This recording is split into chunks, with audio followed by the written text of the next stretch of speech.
जय श्री राम। परम श्रद्धेय स्वामी जी के चरणों में कोटि कोटि नमन। परम श्रद्धेय श्री गोसाई जी के चरणों में कोटि कोटि नमन। अनंत कोटि ब्रह्मांड नायक परात्पर सर्वेश्वर प्रभु श्री रामचंद्र जी के चरणों में कोटि कोटि नमन। सभी प्रेमी भक्तों को मेरा बहुत बहुत प्यार, बहुत बहुत आशीर्वाद। श्री राम जय जय राम। श्री राम जय जय राम। मंगल मूर्ति मारुति नंदन, सकल मंगल मूल निकंदन। पवन तनय संतन हितकारी, हृदय विराजत अवध बिहारी। मातु पिता गुरु गणपति नारद, शिवा समेत शंभु सुख सारद। चरण बंदी बिनवऊँ सब काहू, देहु राम पद नेह निबाहु। बंदमु राम लखन बय देही, जे तुलसी के परम सनेही। जे तुलसी के परम सनेही। श्री राम जय जय राम। श्री राम जय जय राम। सज्जनों, बंदों राम लखन बैदेही, जे तुलसी के परम स्नेही। जो परम श्रद्धेय परम पूज्य तुलसीदास जी के परम प्रेमी यानी प्रभु श्री रामचंद्र जी महाराज। सज्जनों, संत आते हैं संसार में हमारा कल्याण करने के लिए। मानस में श्री गोसाई ने लिखा कि संत हृदय नवनीत समाना। जो संतों का हृदय है वो मक्खन की भांति है, परंतु कवियों ने कहा तो, परंतु उनसे कहते नहीं बना। कह रहे हैं कि संत हृदय नवनीत समाना, कहा कबिन पर काहि न जाना। उनसे कहते नहीं बना। क्या मतलब है कि निज परिताप द्रवई नवनीता। मक्खन जो होता है वो स्वयं की गर्मी से ही पिघल जाता है। मक्खन जो होता है स्वयं की गर्मी से ही पिघल जाता है। पर दुख द्रवई संत सुपुनीता। परंतु संत अपने दुख से दुखी नहीं होता। संत जो होता है वो दूसरे के दुख से दुखी होता है। निज परिताप द्रवई नवनीता और पर दुख द्रवई संत सुपुनीता, यानी संत बड़ा पुनीत है। संतों के गुणों का बखान करने के लिए प्रभु श्री रामचंद्र जी कहते हैं नारद जी से कि कही सक नना सारद शेष नारद, सुनत पद पंकज गहे। संतों के लक्षणों का गुणगान करते हुए प्रभु श्री रामचंद्र जी कहते हैं नारद जी से कि कही सक न सारद शेष नारद, सुनत पद पंकज गहे। अस दीन बंधु कृपाल प्रभु। ऐसे दीन बंधु नारायण अपने भक्तों के गुण को अपने मुख से कहते हैं। अस दीन बंधु कृपाल प्रभु, अपने भक्तों के गुण को निज मुख कहे। बार बार प्रभु के चरणों सिरुनाई बार बार नारद जी भगवान के चरणों में सिर झुका करके ब्रह्मलोक चले गए। तो सज्जनों, ये है ये कही सक न सारद शेष नारद। शेष और शारदा भी संतों के गुणों का बखान नहीं कर सकते। क्यों? क्योंकि संतों के चित्त में सरलता है। संत सरल चित जगत हित, जानि स्वभाव स्नेहु। और बाल विनय सुनि करि कृपा, राम चरण रति देहु। यानी कहीं से यदि हमें मार्ग मिलेगा तो वो संत ही हमें मार्ग बताएंगे कि हमें क्या करना चाहिए और क्या नहीं करना चाहिए। सत्संग और संत। संत वही है जो सत्य का संग करे, जो झूठ न बोले, जो दिखावा न करे, जिसके मन में सबके लिए हित का भाव हो, जो आपसे कुछ भी नहीं चाहता, वो संत है। सज्जनों, यदि किसी भी प्रकार की कोई भी कामना लौकिक और पारलौकिक है, तब तक सज्जनों हम संत नहीं हैं। फिर भी थोड़ा बहुत भगवान का गुणगान करके सज्जनों अपनी वाणी को पवित्र करते हैं। कि अधिक तो नहीं पा सकते, जितना प्रभु हमें देंगे उतना ही हमें प्राप्त होगा। जितनी साधुता, जितनी सज्जनता, जितना लोकहित, उतना ही हम कर पाएंगे। भगवान ही हमारे मन को सज्जनों निष्काम बना सकते हैं। अपने आप तो हम कुछ कर नहीं सकते, प्रयास कर सकते हैं कि हमें ईश्वरीय भाव प्राप्त हो जाए, हमें संतों का भाव प्राप्त हो जाए, जो अच्छे अच्छे गुण हैं वो सब हमें प्राप्त हो, प्रयास कर सकते हैं। परंतु प्राप्त होगा, कितना प्राप्त होगा, कब प्राप्त होगा, ये प्रभु जानते हैं। क्योंकि बहुत अधिक साधुता में भी रहे जीव तो इस संसार में जी नहीं सकता सज्जनों। क्योंकि संसारी जीवों के बीच में रह करके हमें वैसा ही स्वांग करना पड़ेगा। मैं पहले भी बता चुकी हूँ कि प्रभु श्री रामचंद्र जी यद्यप ब्रह्म हैं, परंतु लीला कैसी करते हैं, जैसे साधारण मनुष्य करते हैं। और उस लीला को देख करके सभी भ्रमित हैं, सभी भ्रमित हैं। भगवान श्री कृष्ण की लीला को देख करके, प्रभु श्री रामचंद्र जी के मर्यादित जीवन को देख करके सभी भ्रमित हैं। कोई कहता है भगवान रामचंद्र जी आए, अपना कार्य करके चले गए। तो यहीं से तो कथा का आरंभ हुआ। हमारी भरद्वाज जी ने क्या पूछा कि राम कवन प्रभु पूछऊं तो ही। राम कौन है? एक राम अवधेश कुमारा, और तिन कर चरित विदित संसारा। सारे संसार में विदित है।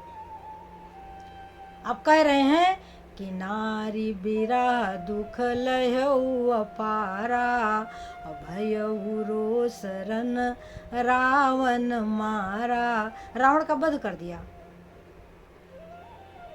जो जगत में व्यापक हैं ये वही राम है कि कोई और है? तो हमारे याज्ञवल्क्य जी कहते हैं कि देखो, कथा का कहीं से आरंभ करना है, कहीं से आरंभ करना है। तो यहाँ प्रश्न उत्तर चलता है कि है नहीं मन में कोई संशय, मन में कोई संशय नहीं है, परंतु अब कथा को कैसे शुरू करें। गुरुदेव के चरण पकड़ करके बिठा लिए, जाग बलिक मुनि परम विवेकी, और भरद्वाज राखे पद टेकी। चरण पकड़ कर बिठा लिया। अब कथा सुनना चाहते हैं, परंतु कैसे सुने? कुछ प्रश्न करेंगे, कुछ हृदय का भाव व्यक्त करेंगे, तो उससे जो कथा होगी उससे जगत का कल्याण होगा। जैसे माता पार्वती सब कुछ जान गई थी। माता सती के वेश में जब थी तो उन्होंने सीता जी का रूप बना करके जब प्रभु श्री रामचंद्र जी के पास गई हैं तो उनको सब कुछ पता चल गया। भगवान ने अपना प्रभाव उनको दिखा दिया था। जाना राम सती दुख पावा, और निज प्रभाव कछु प्रगट जनावा। अपने प्रभाव को दिखाया।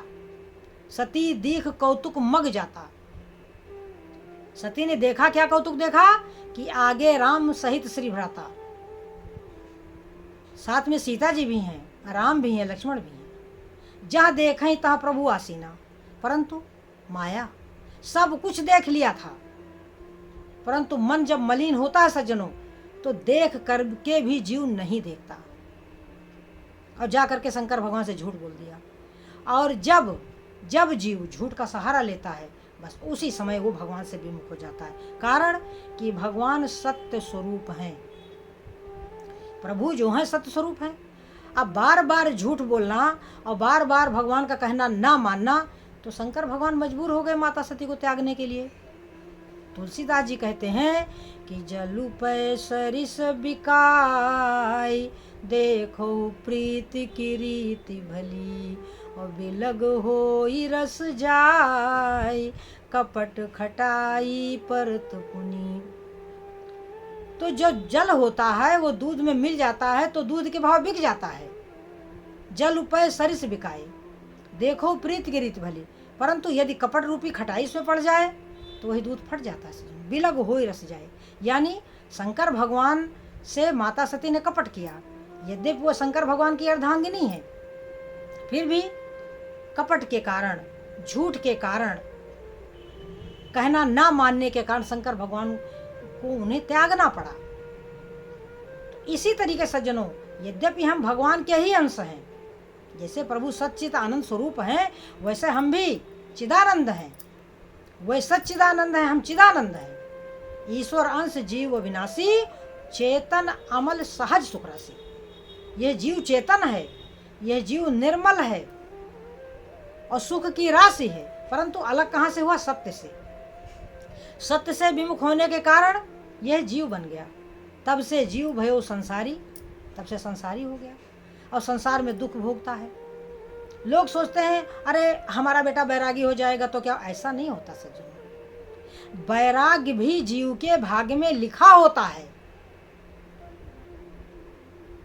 क्या गृहस्थ आश्रम वालों को भगवान नहीं मिले क्या?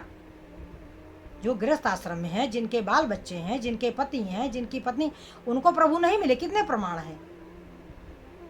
कितने प्रमाण हैं? किस किस को नहीं मिले? सबको मिले हैं। वैराग्य कोई साधारण चीज है?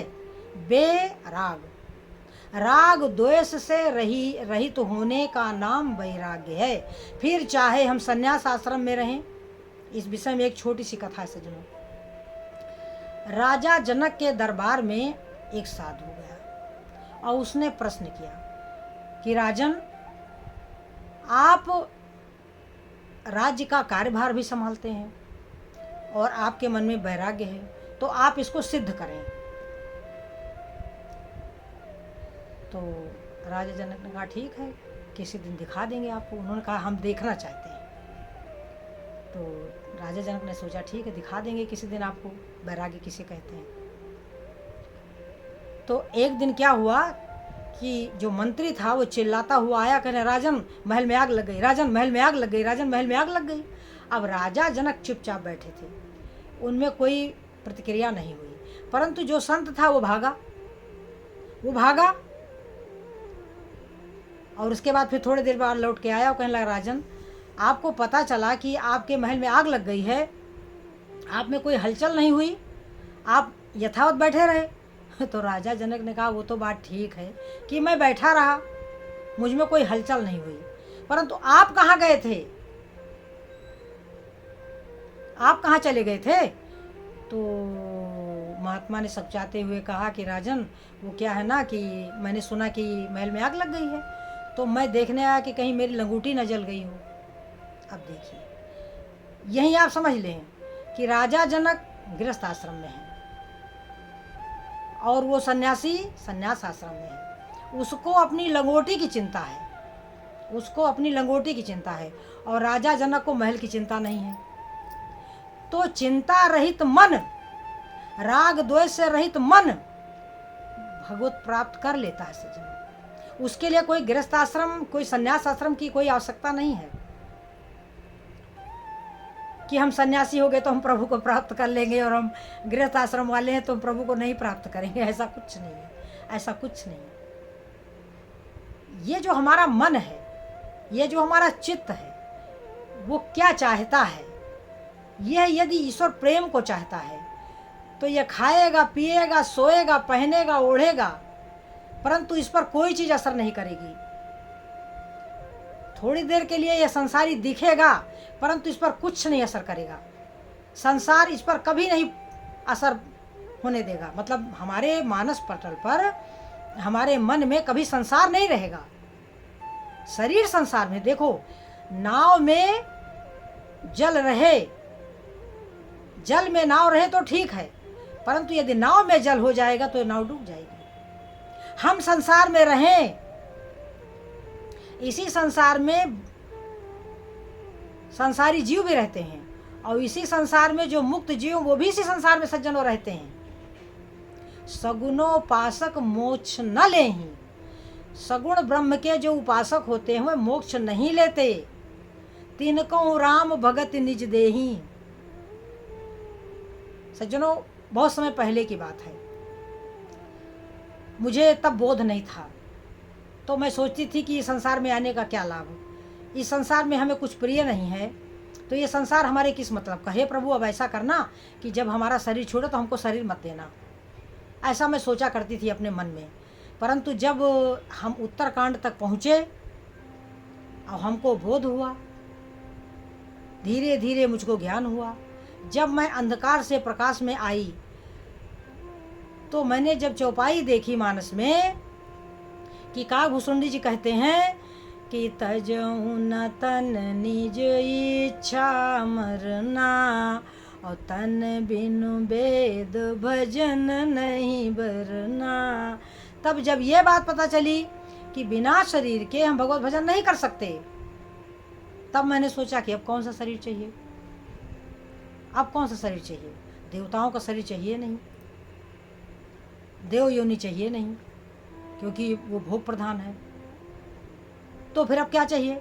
अब सबसे बढ़िया मनुष्य जीवन ही है, क्योंकि उन्होंने कह दिया कि नर तन सम नहीं कौनिउ देही, और जीव चराचर जाचत जेही।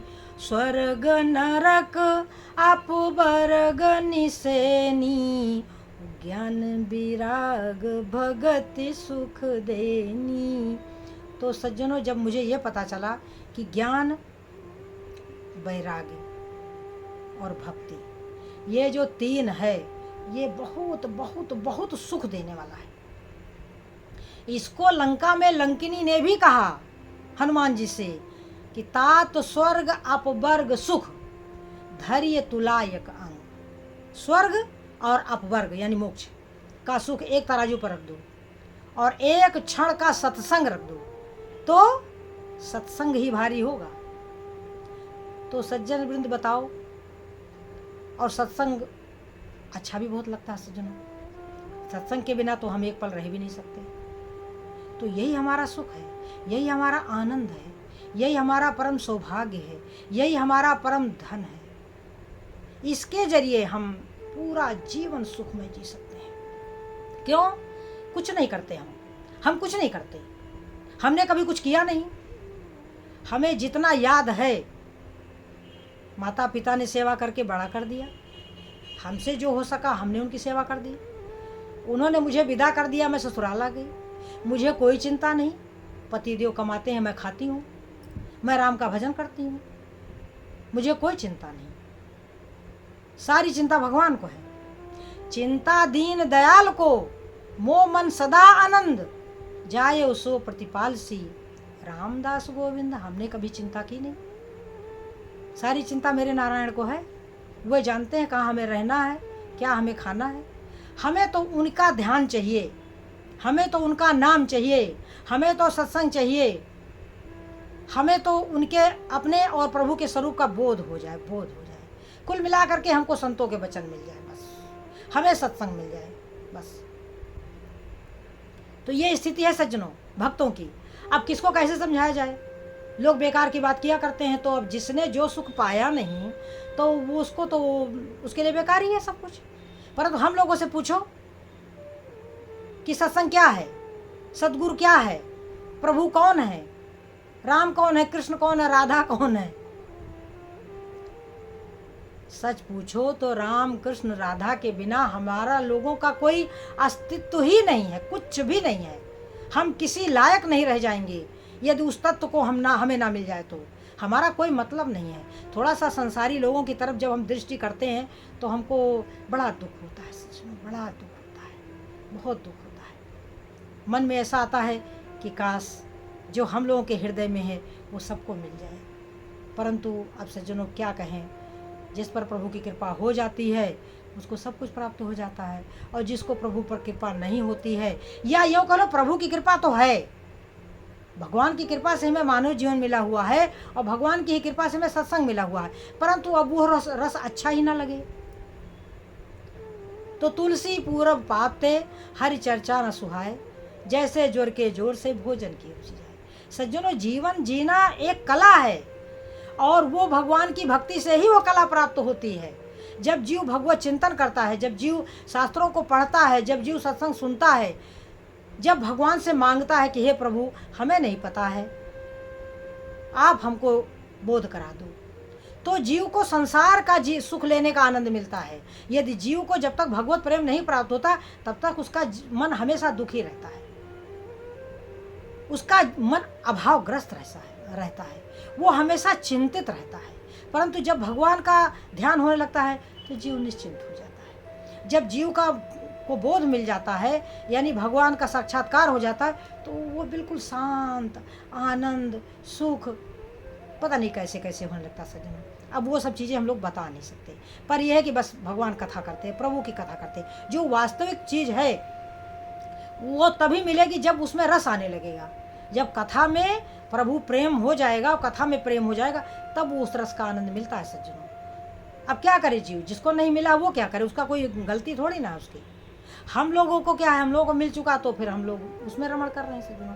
और संसारी जीव को जिसको नहीं मिला है वो अपना संसार में रमण कर रहा है। परंतु थोड़ा विचार करें कि संसारी जीव कभी आपको सुखी नहीं दिखेगा, चाहे उसके पास कुछ भी मिल जाए, उसके जीवन में कुछ ना कुछ अभाव बना ही रहेगा सज्जनों। तो इसलिए संसार अभाव रूप है, भगवान भाव रूप है सज्जनों। वो सुख स्वरूप रघुवंश मणि, वो सुख स्वरूप है सज्जनों। तो इस तरीके से सज्जनों भगवान के नाम का जप करें, सत्संग सुने, प्रभु का भजन करें और प्रभु से मांगे कि प्रभु हमारे ऊपर भी कृपा करो, हमारा मन भी निश्चिंत हो जाए, हमारा मन भी सुखी हो जाए, आनंदमय हो जाए। जय श्री राम।